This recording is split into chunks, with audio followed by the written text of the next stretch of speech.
ආණ්ඩුක්‍රම ව්‍යවස්ථාවේ 29 වන වගන්තියට අනුව රජයේ ප්‍රතිපත්තියක් අධිකරණය හමුවේ According to Article 29 of the Constitution, we have a reservation as to whether a government policy can be challenged in court, because the matter was approved in the Cabinet, presented to Parliament, debated and passed unanimously. On a later date, a matter regarding the VAT percentage was presented to Parliament and passed through a vote. None of the political parties opposed the reduction of taxes back then. Honourable Speaker, if an individual or a group should be held accountable for this, all 225 who passed it in Parliament should be held responsible. Paying off $500 million in debt is now viewed as a fault, but the bankruptcy is okay. The decision of approaching the IMF or not is a government policy. It is a political matter. There will be proponents and opponents of the IMF. How can you justify when we should seek assistance from the IMF or not? It cannot be done. This country has been pushed to a state where no government can make a policy decision. Slashing taxes is a fault, and raising taxes might also be seen as a fault one day. Therefore, this House needs to decide, will it uphold Article 29 of the Constitution, or will it be delegated to another faction? Let us present a proposal on it in Parliament, pass it and empower the relevant institutions.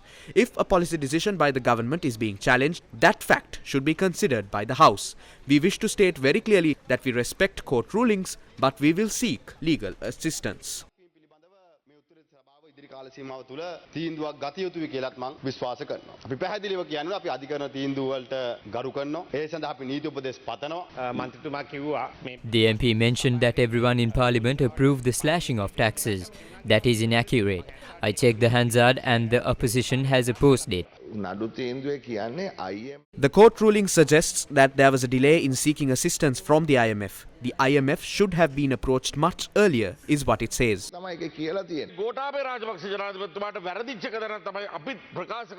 One thing Gotabaya Rajapaksa got wrong and even flagged was following the advice of certain officials. He worked on his own accord without heeding our concerns. The allegations against Mahinda Rajapaksa are a national crime, regardless of whether it is spoken in court or elsewhere.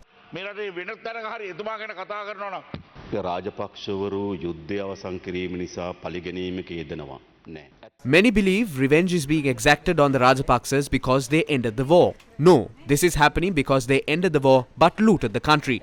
The nexus of the Supreme Court decision is that the country's economy collapsed due to the failure to make timely decisions concerning the economy. From 2015 to 2019, Sri Lanka's ISP purchases have aggregated to $12.5 billion. This has become a main factor of the country's foreign debt crisis.